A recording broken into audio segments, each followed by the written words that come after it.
A victory after 3 years, you're back, and exactly what you planned. Bing, boom, bop, bam. Type of shit I'm on, he wouldn't understand.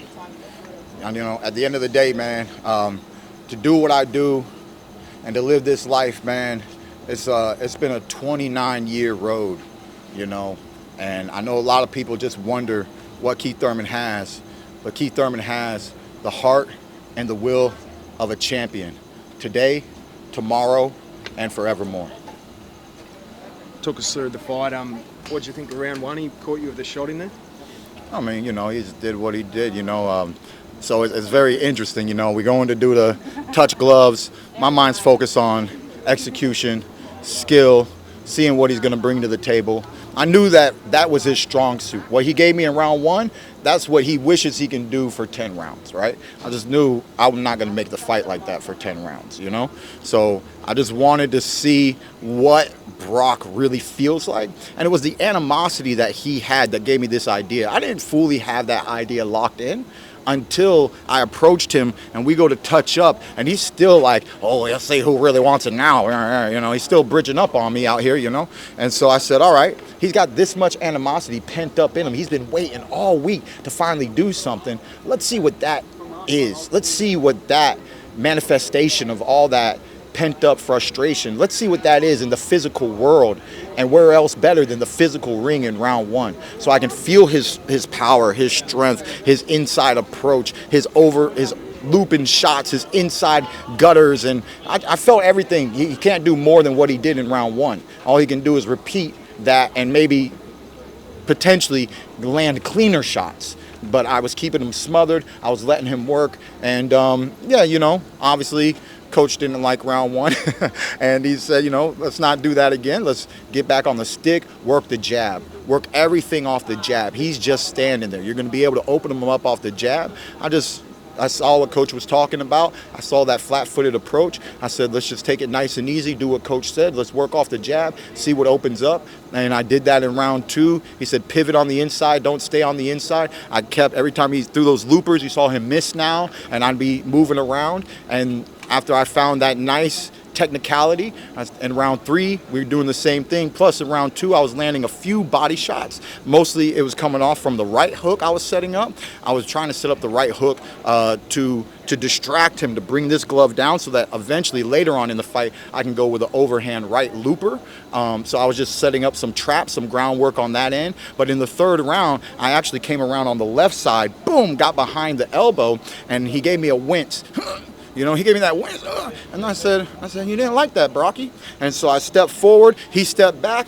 I saw the mouth breathing, and these are just little signs that world champions need to know that he's not in a good place right now. I continued to press, and he's not strong on his back foot. He slowly started to crumble, and as I continued to put that pressure on him, I got a beautiful left uppercut inside, dropped him. He was able to get up. I mean, he was wobbly. I wasn't sure if the ref was going to stop it there or not. He gave him one more opening chance, but there was way too much pressure, way too much time left on the clock. I put the full press on him, foot on the gas, and now we're out here talking to you. Fight's over.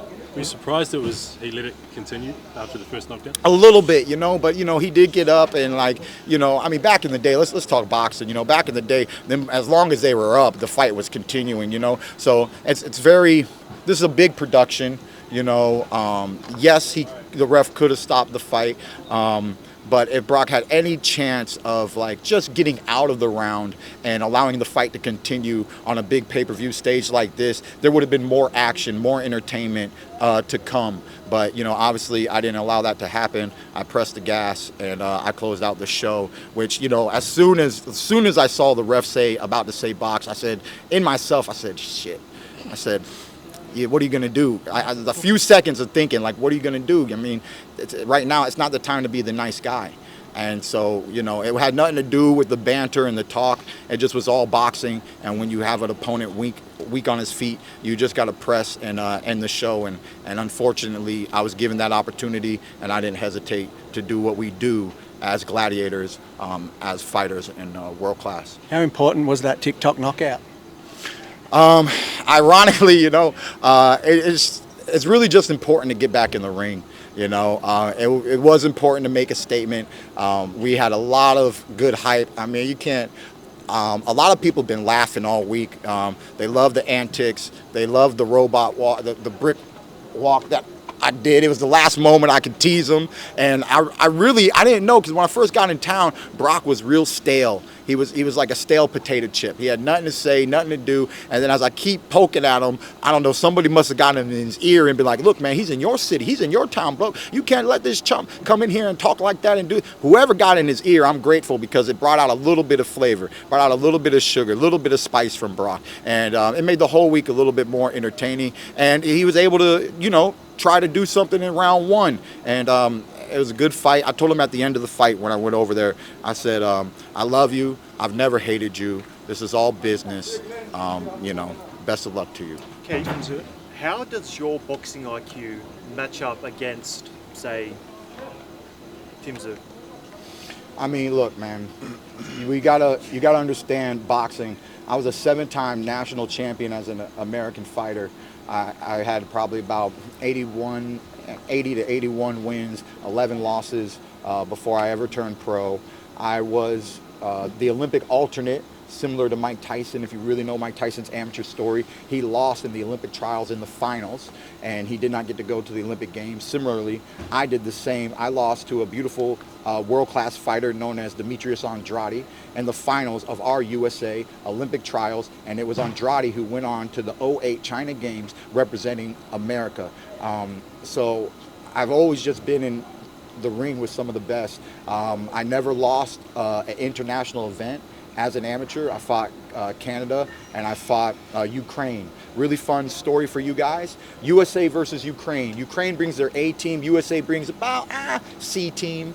And everybody loses to Ukraine except for 2 fighters on the USA team. Would you like to know the name of those 2 fighters?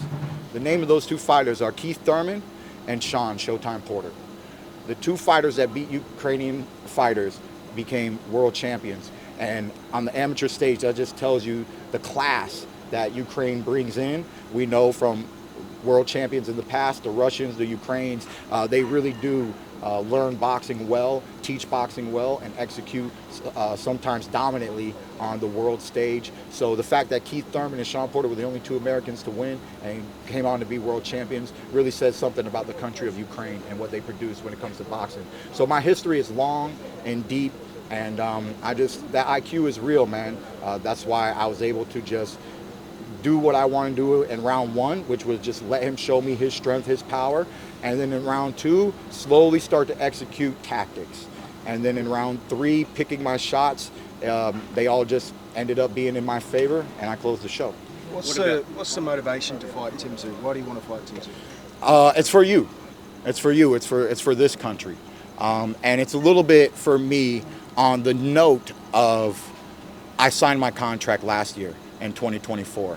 I trained hard in preparation for Tszyu, and I popped my bicep tendon in the 11th round of sparring in preparation for that fight. I walked away from big money in Las Vegas, the type of money that makes you want to fight one-handed type of money, okay? Now, at the end of the day, with my faith in the sport, with my faith in myself and my faith in God Almighty, I said, you know what? The Lord is good. And if one door closes, another door shall open. Being here today is the evidence of my spirit, evidence of my resolve to always stay true to oneself, to give you guys the best performance that I can, and not just fight for the money, which is really hard to do at the top level. A lot want to fight for the money. I fight for the glory. I fight for the legacy.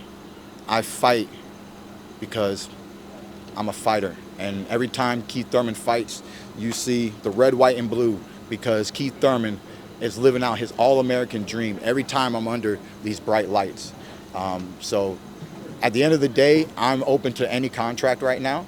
Tim Tszyu's not finalized. I know it's very easy to say, it's very easy to talk about.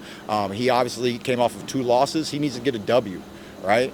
I'm over here at Darling Harbor staying at the W. It's a big old W, and Tim Tszyu, he needs to go get his W, okay? So at the end of the day, that's very important, And I can't say without a doubt that if a great contract was to come to me from the U.S., that I wouldn't sign it and not really hold interest in Zoo. But it was a lot of fun being here in Australia. It was a lot of fun performing under No Limit Boxing. They are doing a fantastic job with promoting boxing in Australia. And of course, I know they would love to see a fighter of my caliber to continue to put on some of the best fights out of any other promotional company here in the country.